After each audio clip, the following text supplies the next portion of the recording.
Sa ating pagpasok sa mundo, tayo raw ay unang makakaramdam ng kalinga mula sa ating mga magulang. Sa ating namang pagtanda, sinasabing ang anak naman ang magbibigay ng kalinga sa mga magulang. Ikaw kabarangay, bukod sa magulang mo, sino ang binigyan mo ng taus-pusong kalinga at sinong kumalinga sa iyo ng buong puso? Ang pagkalinga o pag-aalaga ay may kasamang pagmamahal at respeto. Sino man ang iyong kinakalinga ay makakaramdam ng seguridad dahil alam nila na ikaw ay nandyan para sa kanila.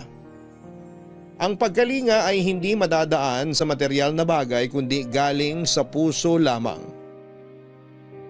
Ngayong araw ay mapapakinggan natin ang kwentong galing kay Mona, isang caregiver. Susundan natin ang kanyang paglalakbay nang siya ay mamasukan sa isang mabuting pamilya. Sa istorya ay mabubuo ang tanong na maswerte ba si Mona sa pagkakaroon ng mabuting pinaglilingkuran o maswerte ang kanyang aalagaan at pamilya nito dahil sa mahigit 100% kung siya ay mag-alaga.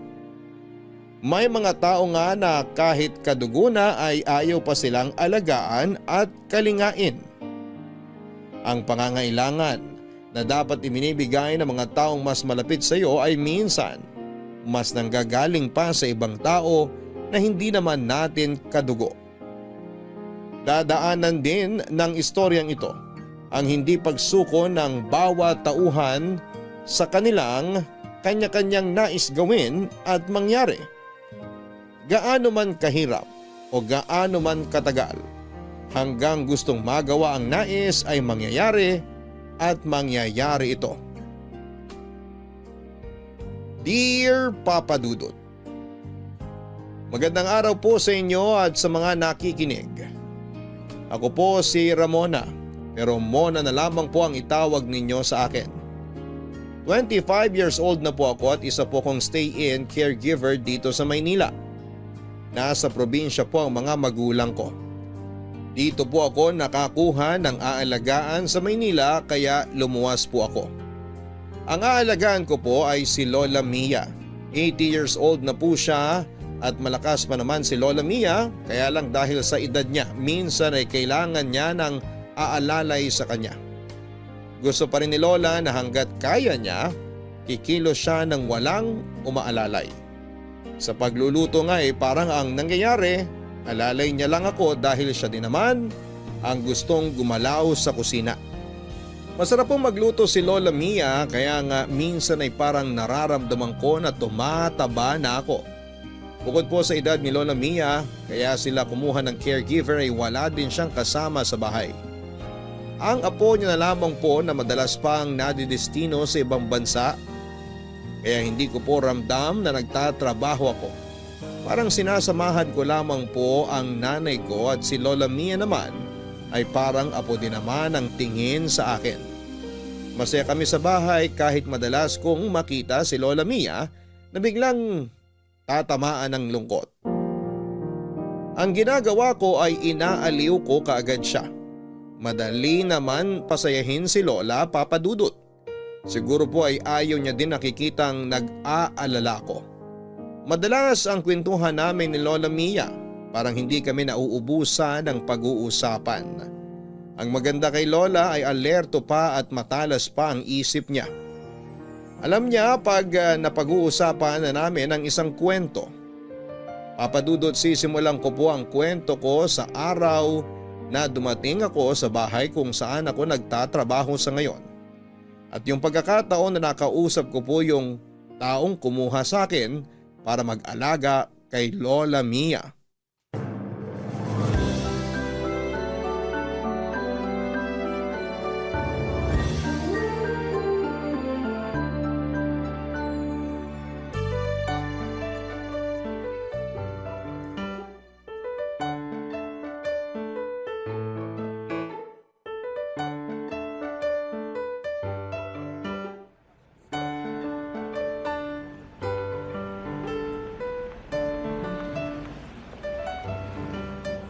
Tao po?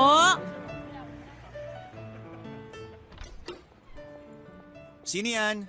Si Ramona po. Bukas ang gate, pumasok ka na lang.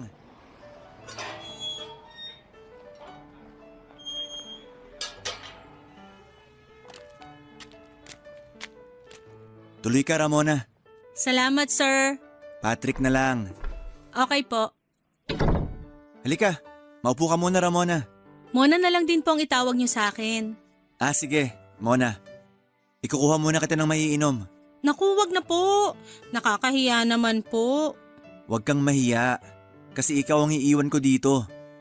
Salamat at tinanggap mo ang dito mamasukan, kahit nasa probinsya ka. Naku, ako nga po ang dapat magpasalamat.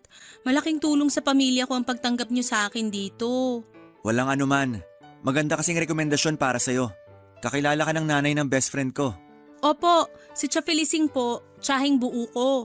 Kapatid po siya ni nanay. Kaya makakaasa po kayo sa akin. Maraming salamat. Alam mo, nag-aalala na talaga ako. Saan po? Kay Lola. Kasi bukas nang alis ko. Ayoko naman iwan si Lola sa kung sino lang. Alam mo na, baka hindi mabuti ang makuha ko kung magmamadali akong kumuha ng mga kasama niya. Nangangako po ako na ituturing kong parang lola ko talaga si Lola Mia. Sobrang salamat talaga. Gusto mo na muna bang magpahinga? Ituturo ko na ang magiging kwarto mo. Mamaya na po. Nakapagpahinga naman po ako sa barko kaya hindi naman po ako pagod. Okay, sige. May isa pa akong pakiusap. Ano po yon? Sabihin niya lang. Huwag mo na akong ipo. Kasi halos magkasing edad lang naman tayo. Matanda lang ako sa iyo ng 2 taon. Ay, sorry. Nakasanayan ko lang talaga ang magpo. Okay, pero wag na sa akin. Oo. Nasaan na po si Lola? Nasa kwarto niya. Tulog pa po? Hindi. Nagtitiklop lang ng ilang damit. Gusto niya kasi siya magtiklop ng mga dadalhin ko paalis. Pero sandali, tatawagin ko siya. Sige.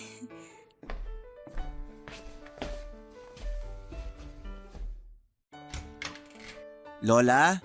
Oh, Halika na, Lola. Ipapakilala kita sa makakasama mo. nariyan na ba siya? Opo, kadarating lang. Tara na.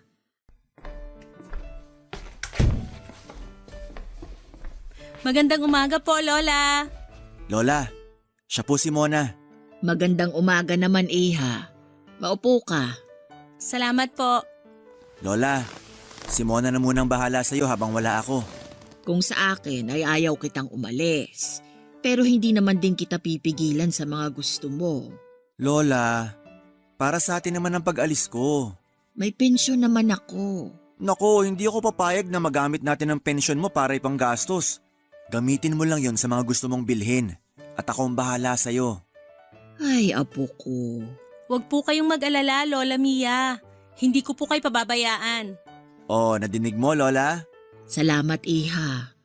Pasensya ka na. Hindi sa ayaw kita dito. Ang sinasabi ko lang ay ayokong malayo na naman itong si Patrick. La, pinag-usapan na naman natin na huling biyahe ko na to, di ba? Pagbalik ko, magtatayo na lang ako ng restaurant. Susuportahan ko naman yung mga pangarap mo. Pasensya ka na at masyado kong madrama. Naku, Lola, hindi drama ang tawag dyan. Ganyan din si nanay sa akin bago ko umalis. Nag-aalala lang po kayo. Siya nga. Ikaw, paano ang nanay mo kung iiwan mo para makasama lang ako? 5 po kami magkakapatid kaya madaming makakasama si nanay. At saka high-tech na naman po, makakausap ko pa din naman sila na parang magkaharap kami dahil sa video call. Oh, nadinig mo yun, Lola? Kaya ako din, lagi magvi-video call sa'yo para kahit malayo man ako. Malapit din. Nakakatuwa naman kayo. Ay, teka, kumain na tayo. Magtatanghali na pala. Ako na po ang maghahain. Ako na. Mabuti pa tayo ng 3 maghain.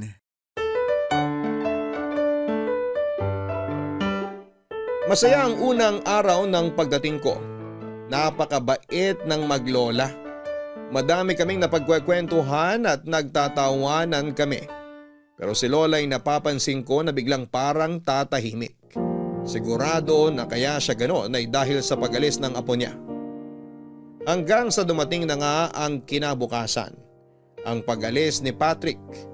Kitang-kita ang lungkot sa mga mata ni Lola Mia. Naiiyak siya pero pinipigilan niya dahil ayaw niyang makita ni Patrick ang lungkot niya at baka mag-alala ito sa kanya.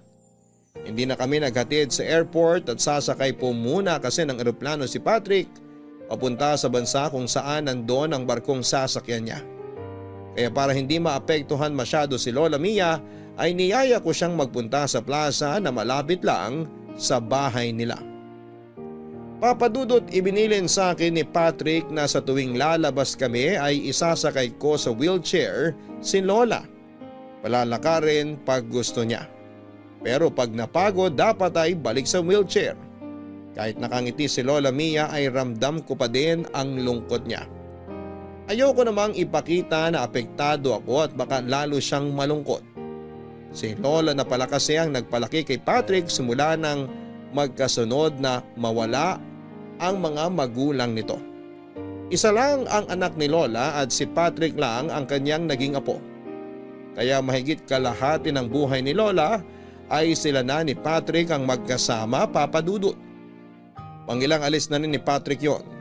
Nung unang alis niya ay naaalagaan si Lola Mia ng naging kasambahay nila dahil mas malakas pa si Lola noon. Noong pangalawang alis ni Patrick ay ganun din yung parehong kasambahay pa rin ang nakakasama ni Lola Mia.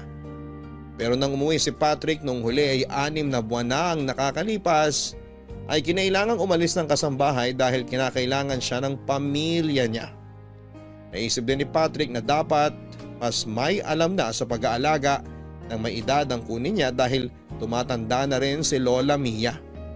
Matagal siyang naghanap ng tao na pwedeng makuha pero wala siyang nahanap. Kung may mga nasa shortlist man siya, malaki naman ang pag-aalangan niya. Kasi bigla siyang kinukutuban na hindi siya sigurado sa mga taong kanyang pinagpipilian. Kaya nga po nang irekomenda ako ng tiyahin ko na kaibigan naman ng nanay ng best friend ni Patrick ay hindi na siya nagdalawang isip, Papa Dudut.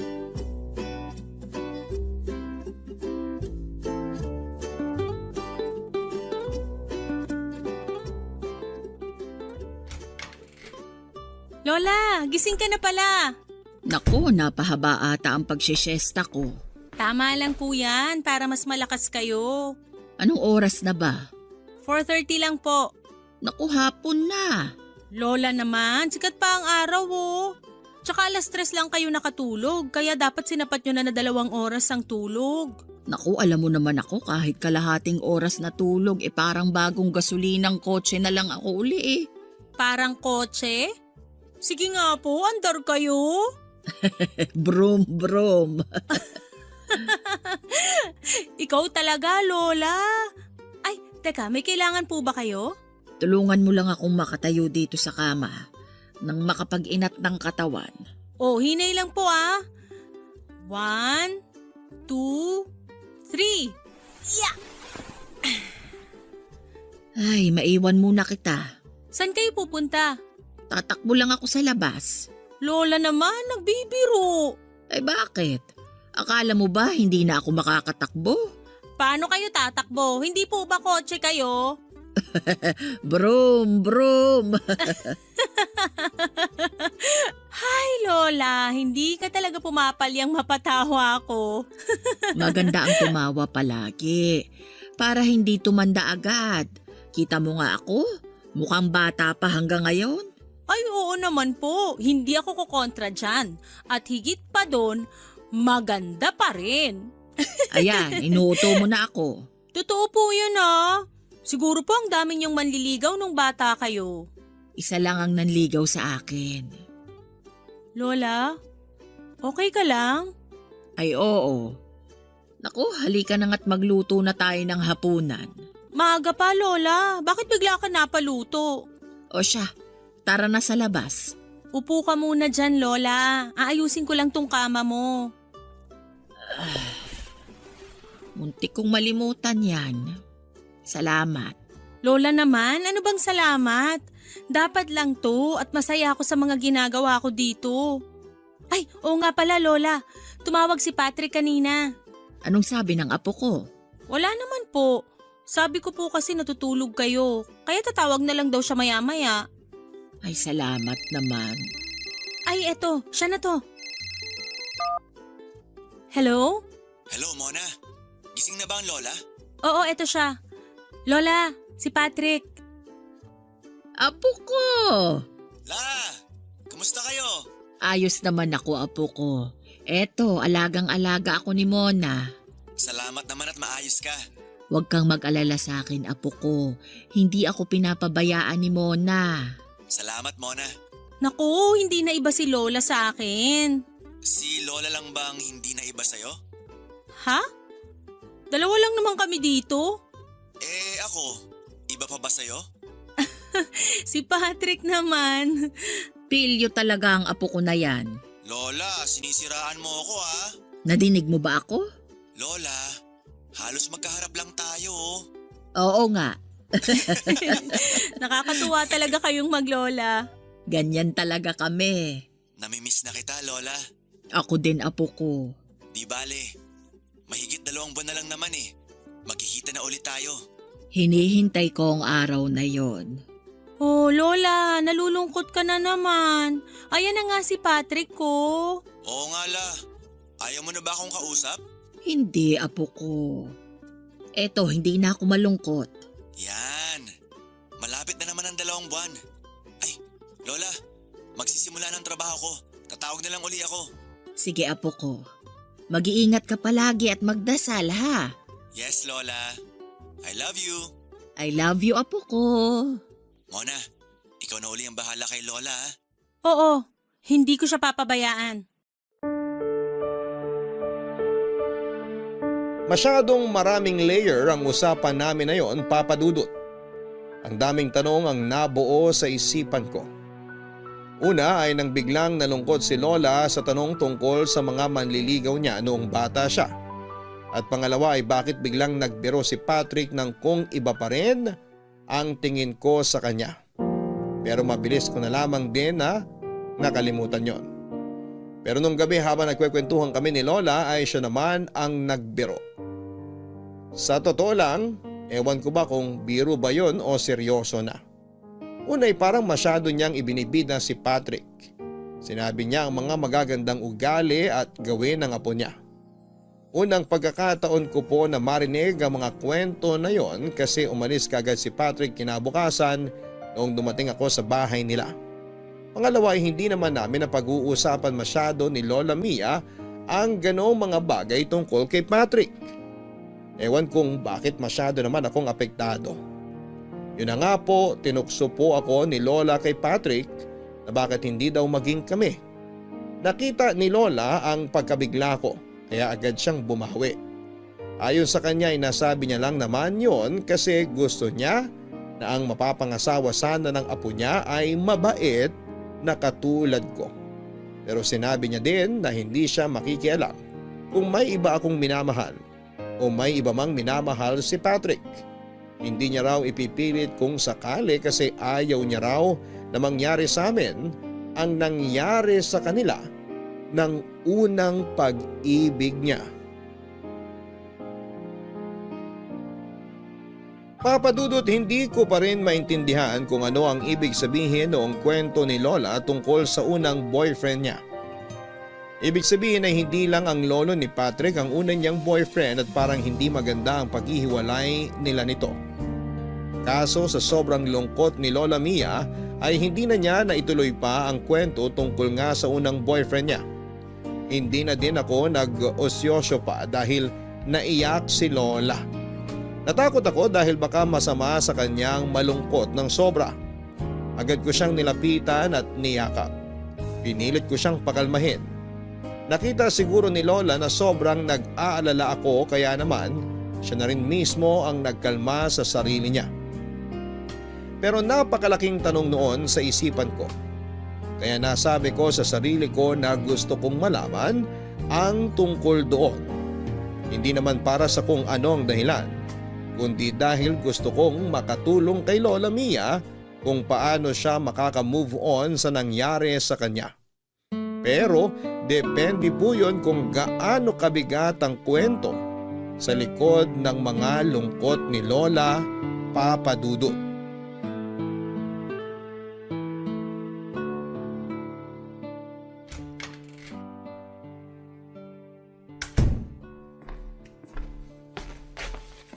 Good morning, Lola Mia. Good morning, Mona. Kanina pa po ba kayo nakatingin dyan sa labas? Medyo napaaga ang gising ko eh. Naghilamos lang ako at bumalik na dito. Mamaya na ako magluluto. Naku Lola, ako na po ang magluluto ngayon at ikaw, relax-relax lang ngayon. Nakatulog po ba kayo ng maayos? Oo. Lola, Bakit? okay ka lang po ba? Ha? Oo, ayos lang ako. Huwag ka nang masyadong mag-alala. Eto, nagdala ako ng tubig. Mamaya na, ayos lang ako. Pasensya na po at may mga natanong ako kagabi na ayaw nyo pala. Naku, wala kang kasalanan. Ako nga ang nagsimulang magkwento eh. Pasensya ka na din sa akin ha. Wala naman po kayong ginawang mali. Minsan maganda rin naman mapag-usapan yung mga bagay na iniiwasan para makawala sa sakit ng nakaraan. Tama ang sinabi mo, Mona. Pero kung hindi pa kayo handa, huwag nyo din pilitin. Tandaan nyo, nandito lang po ako. Matagal na yata akong handa, kaso wala naman akong mapagsabihan. Makikinig po ako. Salamat, Mona. Sige Lola, pero minom ka muna ng tubig. Salamat. Sige Lola, nakikinig ako. Bakit po kayo nalungkot nung sinabi ko na siguro madami din kayong manliligaw noon? Sabi ko nga, iisa lang ang naging kasintahan ko. Lola, hindi ba yung lolo ni Patrick ang una niyong naging kasintahan? Hindi. Si Berto ang una kong kasintahan. Mahal na mahal namin ang isa't isa. Ano pong nangyari? Lihim lang ang pagiging magkasintahan namin. Lihim? Kanino po? Sa mga magulang ko.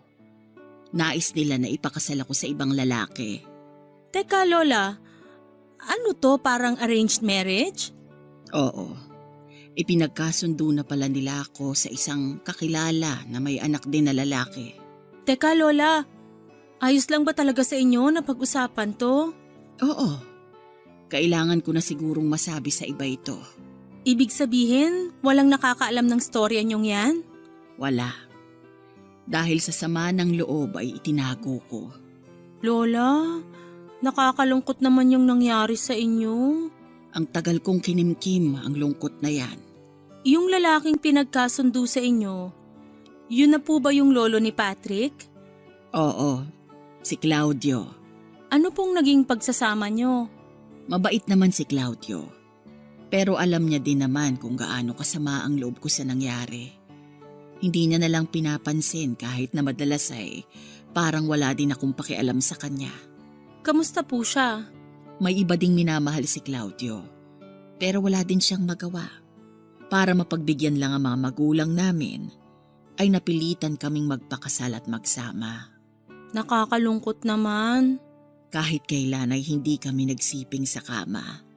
Nasa iisang kwarto kami pero hiwalay siya ng tinutulugan.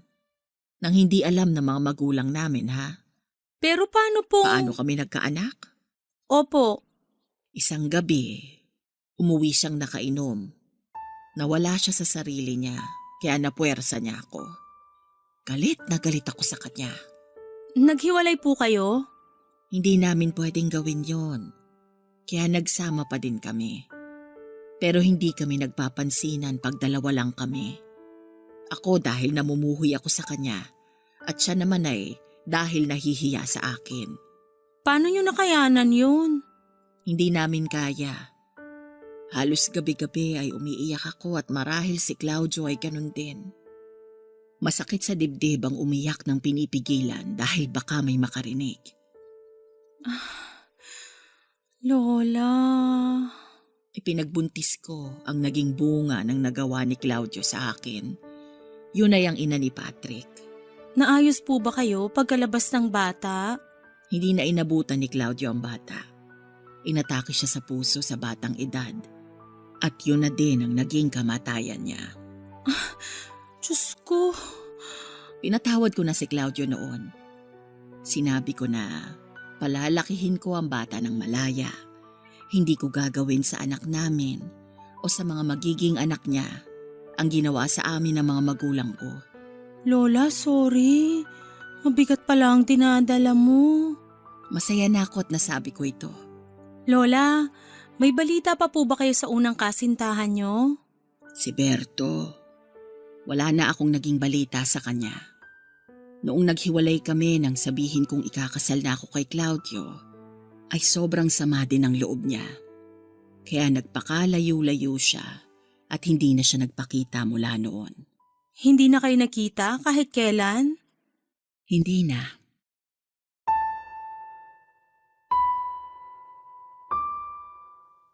Papadudot niyakap ko ng mahigpit si Lola. Awang-awa ako sa kanya at umabot siya sa edad niyang yon na bitbit ang isang lihim na dinadala niya sa dibdib niya ng matagal na panahon. Pinalaki ni Lola Mia ang anak hanggang sa nakapangasawa ito. Kahit kailan ay hindi nakialam si Lola Mia sa kung sino ang tama o mali sa anak niya. Nagsasabi lang siya ng mga payo kung sakaling may makita itong problema. Naging masaya ang pamilya ni Lola Mia kasama ang anak, manugang at apo. Ang kasayahan ng mag-anak ang nagbibigay lakas kay Lola Mia para kalimutan ang masakit na nangyari noong siya ay bata pa. Subalit ang kasayahan naman ay magiging maikli dahil nga sa biglang pagkawala ng anak niya at ng asawa nito. Nawalang mag-asawa nang hindi nasundan si Patrick tulad ng kanyang ina, ay iisa lang din siyang naging anak ng mga ito. Kaya naman si Lola Mia ay iginugol ang lahat ng atensyon at pagmamahal niya kay Patrick, kaya ganoon na lang din ang pagmamahal sa kanya ng apo. Ngayong malaki na si Patrick, madalas na din itong nawawala dahil sa mga sariling responsibilidad. Kaya dahil sa madalas nangungulila, ang mga kinalimutang alaala ni Lola Mia ay muling nagbabalik. Natatakot siya na bubuo na ng sariling pamilya ang apo at magiging mag-isa na lamang siya. Kaya naapektuhan na naman siya tungkol sa mapait na paghihiwalay nila ni Lolo Berto, ang unang pag-ibig ni Lola Mia.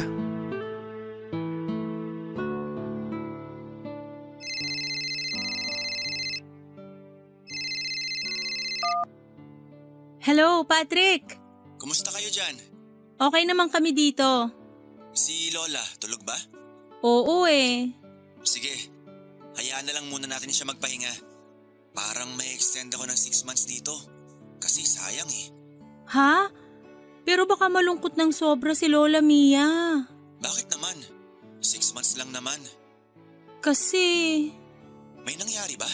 nagkakwentuhan kasi kami tungkol sa nakaraan. Nakaraan? Oo, nung kabataan niya. May alam ka ba sa kwento niya? Oo. Ang alam ko, maaga nawala si Lolo kaya nalungkot si Lola Mia. Pero hindi niya pinabayaan si Mami. Eh yung tungkol sa mas maaga pang kwento bago nawala yung lolo mo. Hindi ko maintindihan. Ibig kong sabihin, may alam ka ba bago sila nagpakasal ng lolo mo? Wala. Basta ang nakwento lang sa akin, yun nga. Inatake sa puso si Lolo bago pa man maipanganak si Mami. Ah, okay. Oo nga, ngayon ko lang naisip. Bakit hindi namin napag-usapan nung panahon na nanliligaw pa lang si Lolo sa kanya? Kasi hindi naman nanligaw ang lolo mo. Ha? Paanong hindi? Huwag mo sanang sabihin kay Lola Mia na naikwento ko sa'yo ha. May matagal na palang bitbit na bigat sa dibdib ang lola mo. Dahil sa naitanong ko, yun, naikwento niya. Sa unang pagkakataon, nakwento niya yung alaala na matagal na niyang kinalimutan. Anong tungkol doon? Anong alaala? Na ang lolo at lola mo, pinagkasundo lang ng mga magulang nila. Ganun ba? Ganun siguro dati, no? Sa palagay ko nga, Pero nagmahala naman sila ni Lolo matapos silang ipagkasundo. hindi eh. Nangyari na lang yung pagmamahala nung mawala na yung lolo mo. Dahil sa pangako ni Lola Mia sa lolo mo na hindi niya gagawin sa mami mo o sa'yo yung ginawa ng mga magulang nila. Nalungkot naman ako kina Lolo at Lola. Ay, sorry.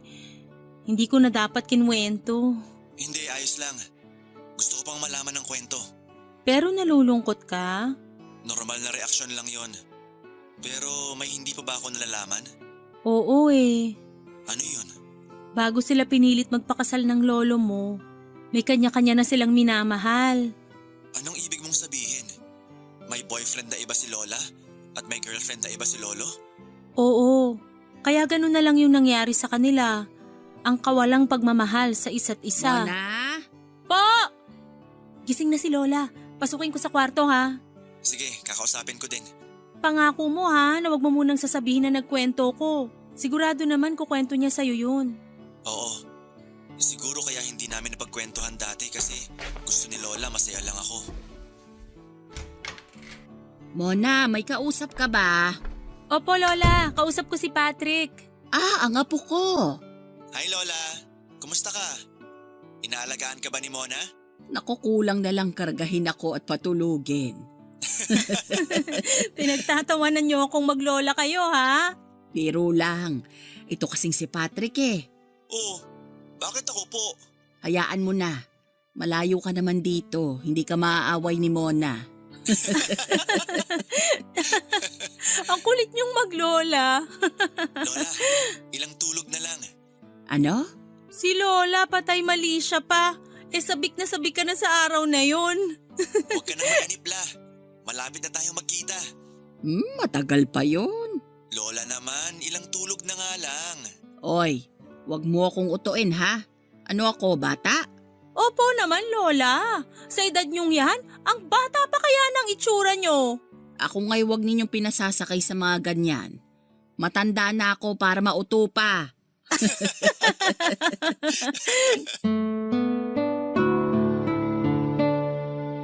Papadudot matapos ang pagkukwento sa akin ni Lola Mia ay naramdaman kong mas lalo akong napamahal sa kanya.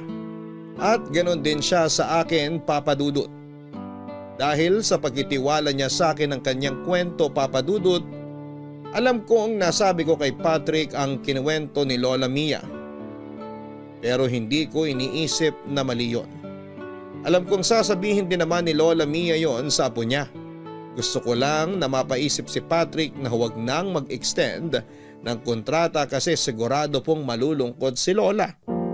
Naisip ko na kapag nalaman ni Patrick ang tungkol sa lungkot ni Lola ay uuwi na siya.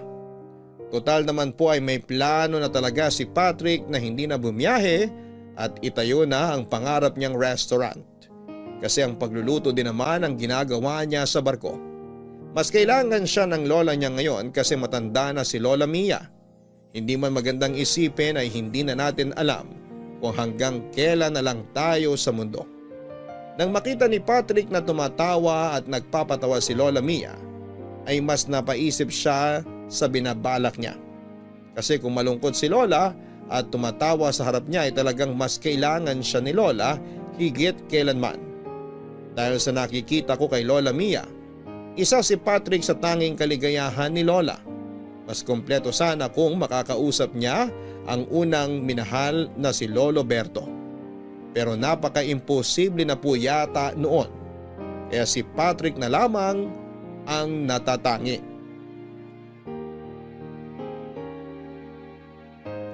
Papadudot ng panahon na yun ay malapit nang magkita ulit ang maglola. Mas excited pa ako kesa sa kanilang dalawa. Kahit na hindi ko alam kung kakailanganin pa rin ba nila ang serbisyo ko o hindi na pag-uwi ni Patrick. Basta ang mahalaga sa akin ay ang maging mas maligaya si Lola Mia. Nakikita ko ang pananabik ni Lola Mia sa pagdating ni Patrick pero hindi ko din nalalampasang makita ang lungkot sa mga mata niya, Papadudot. Alam kong may gustong mangyari sa Lola Mia at yon ay ang maisara ang hindi magandang kabanata ng buhay niya. Yun nga po ay si Lolo Berto. Pero saan ko naman siya hahanapin? Sigurado naman ako na wala siyang social media account. Pero sa isang banda ay ang daming baka naman ang pumasok sa isipan ko. Naisip ko na baka naman ginawan si Lolo Berto ng social media account ng anak o apo niya. O pwede rin namang teki si Lolo Berto at gumawa siya ng sarili niyang account. Kaya naisipan ko na maganda siguro kung simplihan ko na lamang ng tanong minsan si Lola Mia tungkol sa buong pangalan ni Lolo Berto. Doon ako magsisimula sa paghahanap. Sabi naman ng kasabihan ay walang imposible kung gagawa ng paraan. Papadudot na buo ang plano ko. Magpapaka-detective ako. Hindi po ako nakakasigurado sa gagawin ko ng mga oras na yon kasi papaano po kung wala na pala si Lolo Berto. Pero buo na ang isip ko noon. Susubok pa rin ako.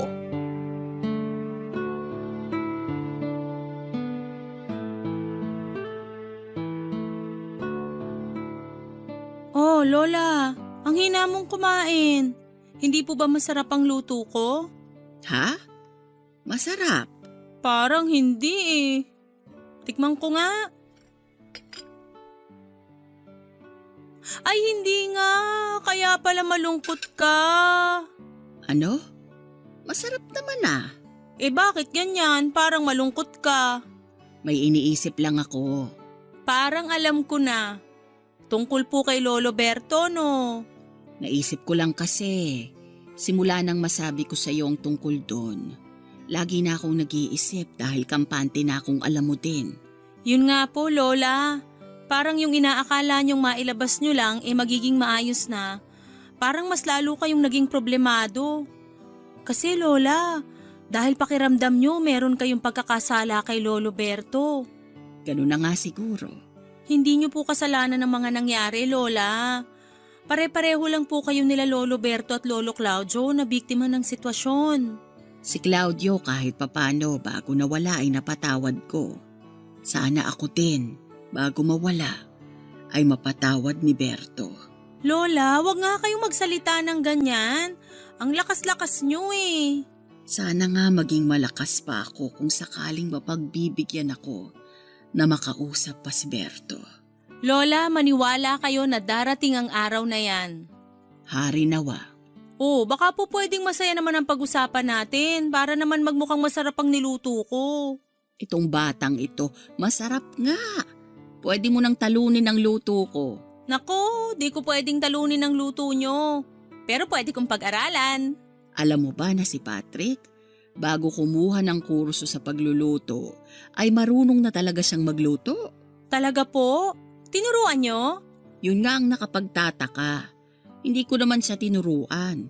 Pero sa tuwing nagluluto ako, ay nandito siya sa kusina at tahimik na nakabantay. Baka po pinag-aralan na niya noon pa kung paano kayo magluto. Parang gano'n na nga. Sayang, hindi mo pa natitikman ang luto niya. Hindi bale, pagdating niya, ipagluluto ka nun. Natikman ko po. Ha? Kailan? Hindi po ba siya yung nagluto nung kinain natin nung araw na dumating ako dito? Ay, siya nga pala.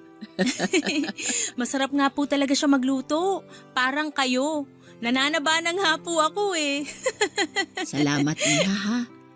Salamat sa lahat. Lalo sa pag-aalala at pag-aalaga mo sa akin. Lola naman, trabaho ko po yun. Iba ang trabaho sa trabahong may puso. At yun ka. Lola, tama na ha. Bakit? Pinapaiyak mo ko.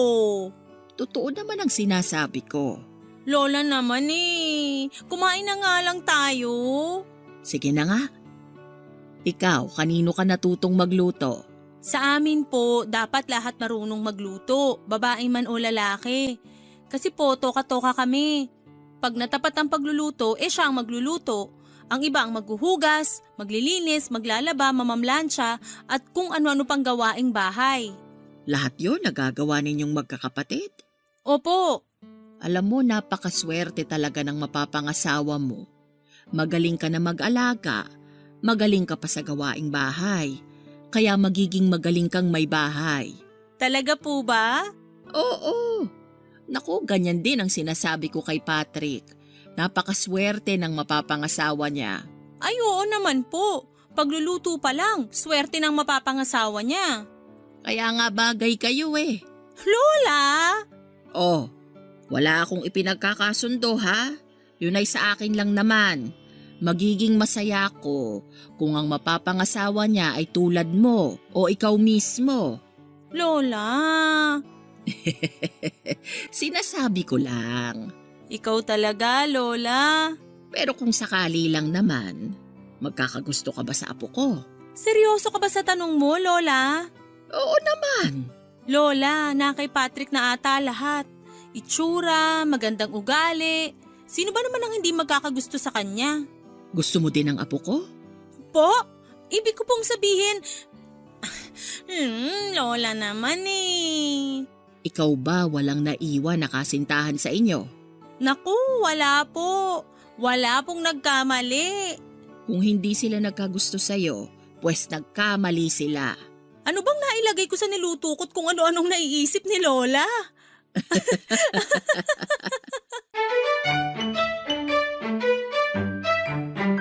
Papadudot magaling si Lola para siyang may switch. Pag napansin mo na malungkot siya ay bigla siyang sasaya at yung klase ng masaya na parang walang kasabay na lungkot. Pero para din siyang baterya. Pag naubos na ang charge ay mawawala na ng power. Kung masaya siya, makikita mong unti-unti siyang lumulungkot muli. Nakakatakot din ang sitwasyon ni Lola na ganon. Kaya kinausap ko na siya ng diretsyo. Sinabi ko sa kanya kung gaano ako nag-aalala sa kanya. Ang sinabi niya lang ay huwag siyang masyadong isipin dahil maayos naman siya. Tuwing nakikita kong nahihirapan si Lola Mia, ay mas nahihirapan ako kapag nakikita ko siyang ganon. Sabi ko sa kanya noon ay huwag na naming pag-usapan ang tungkol kay Lolo Berto para unti-unti ay bumalik na ang dating saya niya.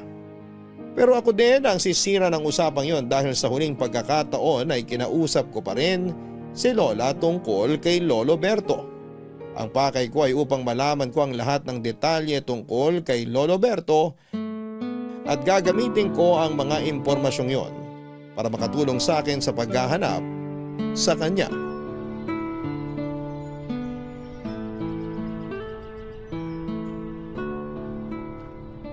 Okay ka lang, Lola? Oo. Komportable ka ba sa pagkakaupo mo? Naku, sabi ko naman sa'yo na hindi na natin kailangan itong wheelchair na ito. Lola, okay naman lumakad. Kaya natin dala tong wheelchair para pagpagod ka na, may mauupuan ka. O madami namang upuan dito sa plaza. Mainit, nakabilad sila sa araw. Saan ka uupo kung mainit ang mga upuan? Tatayo lang po ako. Sana nagdala ka din ng wheelchair. Lola naman, sino magtutulak kung pareho tayong nakaupo sa wheelchair? Uupuan lang naman. Bakit ka magpapatulak? Yan ang gusto ko. Nagpapatawa ka na uli. Ako ba ang nagpapatawa? Hindi ba ikaw? Hi Lola. Maganda ang panahon, no? Hindi masyadong mainit ang araw. Paano tayo maiinitan? Nandito lang tayo sa lilim ng puno. Lola naman eh. Yan din ang gusto ko sa'yo. Yung hindi masyadong aligaga sa pag-aalala sa akin. Kasi naman Lola, ayokong malungkot ka. Naiintindihan naman kita at salamat. Pero pangako, maayos ako. Kung nalulungkot ako minsan, hayaan mo na ako. Sandali lang naman yon. Sige Lola, pero orasan ko pag matagal ka ng malungkot, mag-aalala na ako ha? Ikaw napaka-pilosopo mo. Ewan ko nga po ba, parang nahawa na po yata ako. Kanino? Dun po sa lagi kong kasama. Lagi mong kasama?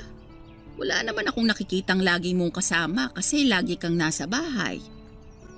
Teka, ako ba ang sinasabi mo? Ay wala po akong sinasabi ha. Naku, kukurutin na talaga kita eh. Aray Lola! Ayan, may tumawag tuloy. Sino yan? Ay, si Patrick! Hello Patrick! Mona, kumusta? Ayos naman. Nasa labas ka ba? Oo, hulaan mo kung sinong kasama ko. Sino? Di ako. Lola! Bakit akala mo ba may ibang kasama si Mona? Akala mo may nanliligaw sa kanya? Lola! Lola talaga? Nandito kami sa plaza. Kumusta ka riyan? Kayong kumusta muna? Maayos pa din naman kami, walang nagkakasakit. Ay, mabuti naman. Huwag kang mag-alala sa amin dito. Hindi ako pinapabayaan ni Mona. Nako, excited na yang si Lola. Saan? Saan pa? Yung kalendaryo nga sa bahay punong-puno na ng ekis eh. Ekis? Oo, iniikisan ni Lola bawat magdaang araw para daw makita niya na palapit na ng palapit ang araw ng pag-uwi mo. Talaga ba? Ako pang pinagbibintangan nito ni Mona. Siyang naglagay ng X sa kalendaryo. Lola, utos mo kaya yun? Lola, may sasabihin nga ako tungkol sa pag-uwi ko. Ha?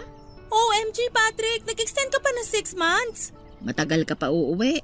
Akala ko hindi ka na mag-e-extend. Matagal naman masyadong 6 na buwan pa. Sandali, hindi ako makasingit eh.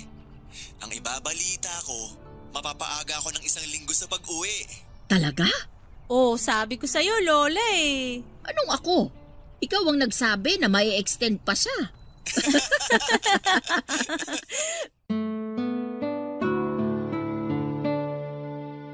Papadudot matapos ang usapang yon ay parang nakainom ng energy drink si Lola. Gusto pa nga niya ako na umupo sa wheelchair at siya ang magtutulak.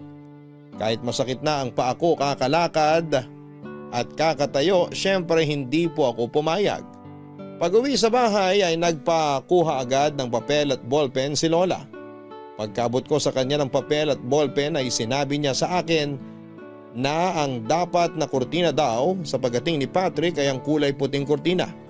Gusto niya pang baguhin ang mga pwesto ng gamit sa bahay para daw maiba at saka siya nagsulat sa binigay kong papel at ballpen. Tinanong ko kung ano ang isinulat niya. Yun daw ang listahan ng mga lulutuin namin. May isa siyang gustong lutuin pero hindi na daw niya kaya. Sinabi ko naman na ako na ang magluluto at siya na lamang ang magsabi sa akin ng mga gagawin. Natuwa naman si Lola Mia sa mungkahi ko at sa sobrang excited niya ay gusto na niya kaagad na mag-general cleaning. Pwede namang magwalis at punasan ng mga gamit pero kaka-general cleaning lang namin 2 araw ang nakakalipas. Saka siya nahimasmasan. Ako naman ay natuwa. Natuwa ako kasi nakita kong muli ang sigla ni Lola. Pero alam ko sa loob ko na panandalian lamang ang saya na yon ni Lola. Alam kong magiging malungkot pa rin siya pag muling naalala si Lolo Berto. Kaya ako naman po ay hindi tumigil sa paghahanap sa kinakaroonan ni Lolo. Papadudot dumating ang araw ng pagkikita ng maglola. Ang araw na matagal nang hinihintay ni Lola Mia ang muling mahawakan at mayakap ang kanyang pinakamamahal na apong si Patrick. Ewan ko nga po, para akong baliw, hindi naman sila umiiyak. Sobrang saya nga po nilang maglola. Pero ako na nakatingin lamang sa kanila ay iyak ng iyak. Alam ko kasi ang pinagdadaanan ni Lola Mia kaya ako na ang naapektuhan sa mga nangyayaring saya at lungkot sa buhay niya. Pinagsaluhan namin ang mga pinagtulungan naming lutuin ni Lola Mia. Siyempre sarap na sarap si Patrick. Habang si Lola naman ay bida ng bida sa mga niluto ko. Nahihiya na nga ako kasi sobra akong pinagmamalaki ni Lola. Si Patrick naman bukod sa pasasalamat ay puri din ang puri sa luto ko. Naikwento ni Patrick na hindi na talaga siya babiyahe. Itutuloy na niya ang pagtatayo ng maliit na restaurant, isa pa ay para maalagaan niya din naman si Lola Mia. Tahimik lamang ako papadudot marahil ay nakatunog si Patrick sa inaalala ko. Sobrang nagpasalamat si Patrick sa ginawa ko at hindi ko raw inisip na trabaho lang ang ginagawa ko at talagang hindi itinuring na iba si Lola Mia. Hindi niya raw kakalimutan ang lahat ng maganda at mabuting nagawa ko. Hindi lang kay Lola kundi sa kanilang dalawa papadudot.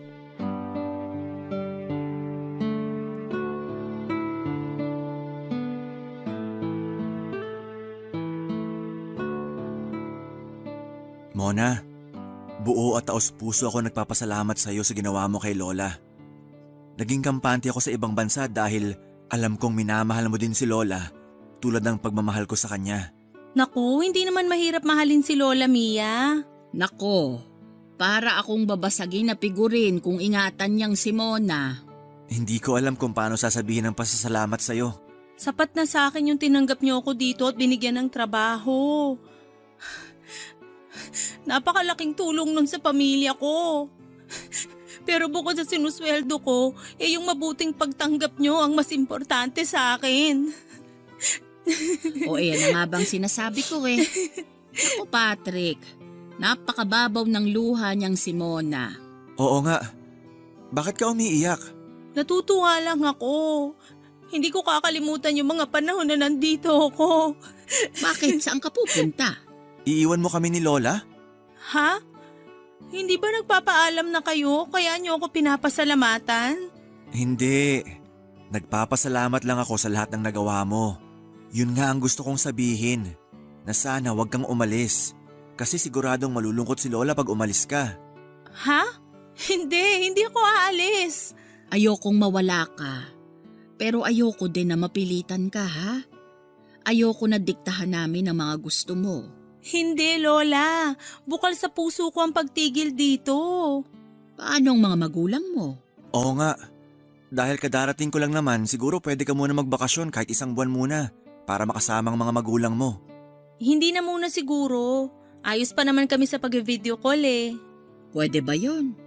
Siyempre, iba yung mayakap ka nila at mayakap mo sila. Matagal-tagal ka ding nawalay sa kanila. Huwag kang mag-alala. Bayad ang bakasyon mo. I-advance ko para may panggastos kapag uwi mo. Nakakahiya na. Baka nagiging abuso na ako sa kabaitan nyo. Ano bang nahihiya? Iba pa ba ang tingin mo sa amin? Mona, walang problema. Kailangan mo din ng bakasyon. Basta sana babalik ka pa, ha? Ha? Oo naman. Siguro dapat isama mo din minsan ang mga magulang mo dito para makapagbakasyon naman sila. Ay, magandang idea yon. Nahihiya na po ako. Ikaw kukurutin na naman kita dyan eh. Aray, Lola! Parang napapagkaisa na ako dito, ah. Porque may bonding na kayo, ah. Napakaseloso naman. Teka, sinong pinagseselosan mo? Wala naman akong alam na manliligaw si Mona. Lola. Nagpapatawa lang ako. Parang ako naman ang napagkakaisahan na. Oh, nagsiselos ka din. Mamaya hindi tayo matunahon sa kakatawa. Kaya nga eh. Kumain na nga lang tayo. Hoy Patrick, hindi mo pa tinitikman itong afritada ni Mona. Napakasarap. Patikim nga. Nako, parang si Lola din ang nagluto niyan. Tagahalo lang ako, tagalagay ng mga sangkap. Huwag kang makinig sa kanya, apo ko. Siya ang nagluto niyan. Kaya pag hindi masarap, siya ang sisihin mo. Mamaya magbukas tayo ng mga pasalubong ko, ah. Naku, masaya yan. May pasalubong ka ba kay Mona? Siyempre naman, la. Nakakahiya naman. Ayan ka na naman sa hiya mo. Oo nga. Sorry. Basta kung anong ibigay sa'yo ni Patrick, huwag mong tatanggihan, ha? Opo. Patrick, may nabili ka ba para sa magulang at mga kapatid ni Mona? Opo, Lola, kompleto. Gaya ng bilin nyo. Lola, nakakahiya. Hindi nakakahiya, kundi nakakainis. Nakakainis na yung hiya-hiya na yan. Parte ka na ng pamilya namin. Masaya nga ako at hindi na lang kami dadalawa. Baka sa akin ka lang nahihiya. Kasi parang okay naman pag kayo lang ni Lola eh. Hindi naman. Naku, nahihiya sa'yo yan. Bakit naman? Hindi mo kasi napansin na maganda ang damit niya at maganda ang ayos niya. Lola. Biro lang. Pero totoong maganda ka. O eto, tikman mo din itong paksiw na bangos.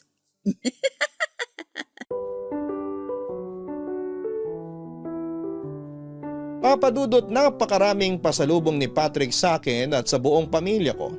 Mas madami pa ang dala niya para sa amin kesa kay Lola at lahat pala yon ay bilin ni Lola sa kanya. Kaya pala paminsan-minsan kapag kausap namin sa video call si Patrick ay inuutusan niya akong kumuha ng tubig. Kasi pala ay sa kanya binibili na bilhan kami ng mga pasalubong. Kasi alam din ni Lola na kapag nalaman ko ay kukontra ako dahil nga nakakahiya. Sinabi ko na sa makalawang buwan na ako uuwi sa amin. Gusto pa ni Lola Mia na sa pagbalik ko ay isama ko ang mga magulang ko. Sinabi ko na lamang na may aasikasuhin sila kaya hindi makakasama ang mga yon. Gusto ko talaga silang isama pero masyado nang sunod-sunod ang pabor na ibinibigay sa akin ng maglola. Kaya para makaganti sa kabutihan nila sa tuwing sinasabi ni Patrick na siya na muna ang bahala kay Lola ay sinasamantala ko ang pagkakataon. Umaalis-alis ako ng bahay para mag-ikot. Nag-iikot ako hindi para mamasyal kundi ang magtanong-tanong kung may nakakakilala ba kay Lolo Berto. Dahil nga marami na akong alam na impormasyon tungkol sa kanya. Kaya yung plano ko na hanapin siya ay sinimulan ko na. Hindi ako titigil at hindi ako mawawala ng pag-asa. Isa lang ang magiging dahilan para hindi maging matagumpay ang ginagawa ko at yun ay kung wala na si Lolo Berto. Pero ipinapanalangin ko ng mga oras na yon na huwag naman sana dahil gusto kong magkita at magkausap pa sila ni Lola Mia.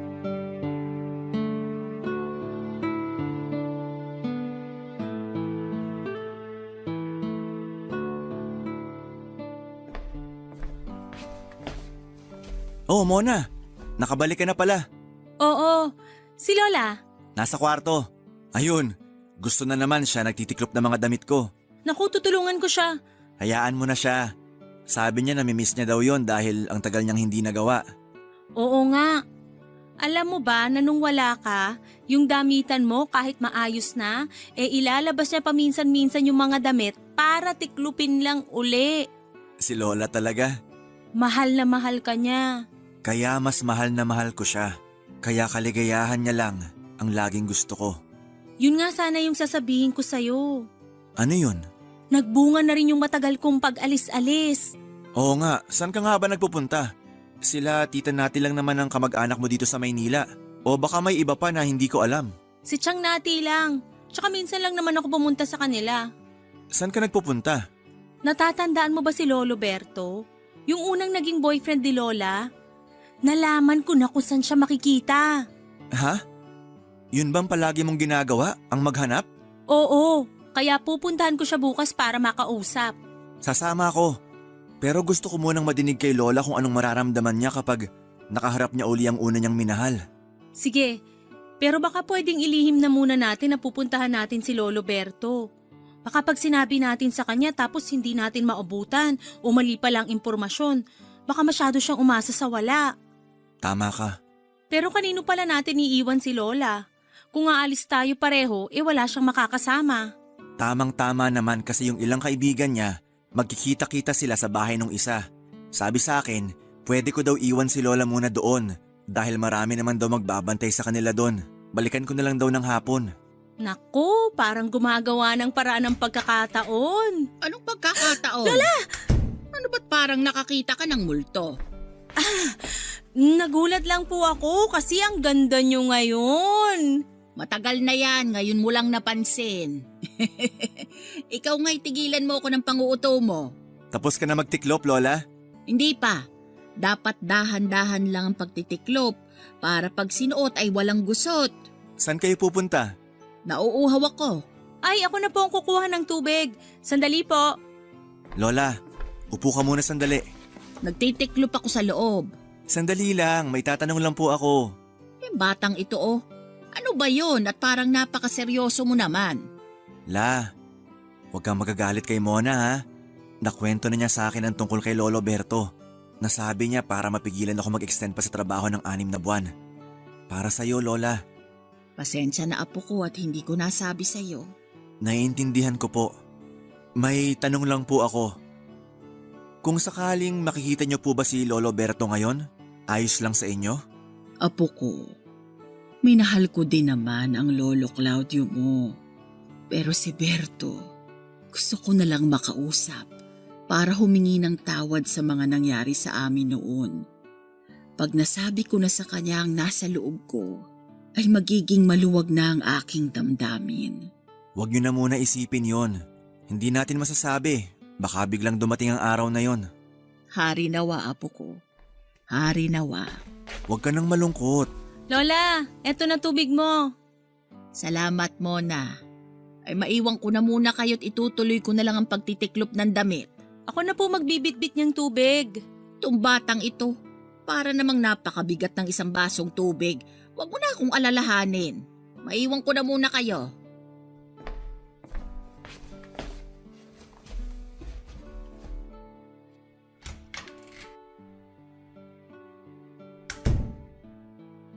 Nasabi mo ba? Oo. At tama ka, gustong gusto niyang makausap si Lolo Berto. Ang tagal ko siyang hinanap.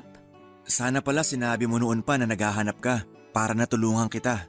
Ayos lang, kasi hindi naman natin pwedeng iwang mag-isa si Lola. Oo nga. Sana lang naman tama ang binigay na impormasyon. At sana nandun siya. Sana nandun pa siya.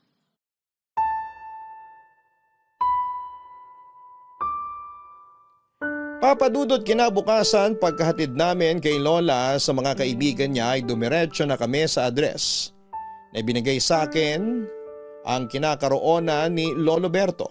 Natuntun namin siya. Nandun pa siya sa lugar na yon, isang maliit na kwarto sa lupa ng kamag-anak niya.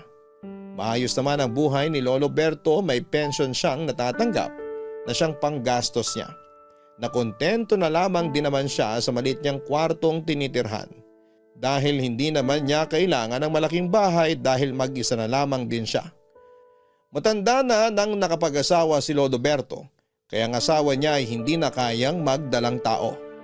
Bukod pa doon ay maaga din siyang nabiyudo at simula noon ay nabuhay na lamang siyang mag-isa. Nagulat si Lolo Berto sa mga sinabi namin at sumama siya para makausap si Lola Mia. Nang magkaharap ang dalawa ay para kung biglang hinila ng nakaraan. Parang nagbalik sa kabataan nila ang mga itsura nila at masayang muling magkita. Siyempre po ay bumagsak na naman ang aking mababaw na luha. Nagkausap ng masinsinan ang dalawa. Matagal na pala nilang napatawad ang isa't isa dahil hindi nila naipaglaban pareho ang pag-iibigan nila. Kinausap ni Patrick na doon na tumira si Lolo Berto para magkasama sila ni Lola Mia. Kinumbinsi din siya ni Lola Mia kaya sumang-ayon ito. Napakasayang tingnan ng dalawa, walang araw ang nasayang nang hindi sila masaya. Subalit ang buhay ay sadyang napakaikli. 4 na buwan mula nang magkasamang muli ang dalawa ay namaalam na si Lolo Berto at mahigit 1 buwan mula nang pagkawala ni Lolo Berto ay sumunod naman si Lola Mia. Sa sandaling yon, na muli silang nagkasama ay parang sapat na sa kanila para mabawi nila ang ilang dekada na hindi sila nagkita at nagkausap.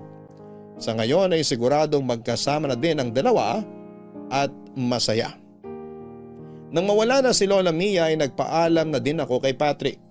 Sinabi ni Patrick na hindi ko kailangang umalis pero nakakahiya na dahil wala na akong dahilan pa para manatili doon. Si Patrick naman ay napakalaki na ng restaurant na itinayo niya. Ako naman ay nakapag-asawa ng isang caregiver din. Pareho kaming paalis papuntang ibang bansa. Huling balita ko kay Patrick ay nagpakasal na siya. Imbitado sana kami kaso ay nakalis na kami ng araw ng kasal nila. Salamat po Papa Dudut sa pagkakataon na may kwento ang istorya ni Lola Mia. Naway patuloy na maging daan ang Barangay Love Stories para maibahagi ang mga kwento ng pag-ibig, buhay at pag-asa ng lahat ng mga kabarangay natin. More power sa Barangay LS 97.1. Ang inyong forever kapuso at kabarangay, Ramona.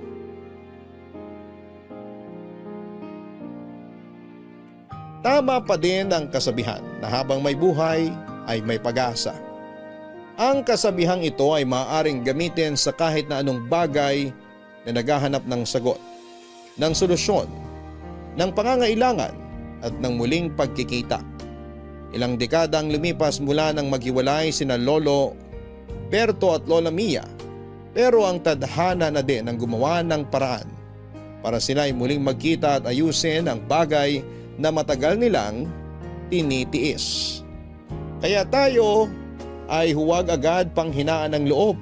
Habang kaya pa natin at nakakakilos pa tayo ng tama at maayos, habang may lakas pa tayo ay huwag titigil na hanapin ang kailangan upang masarhan o muling maumpisahan ang hindi magandang paghiwalay.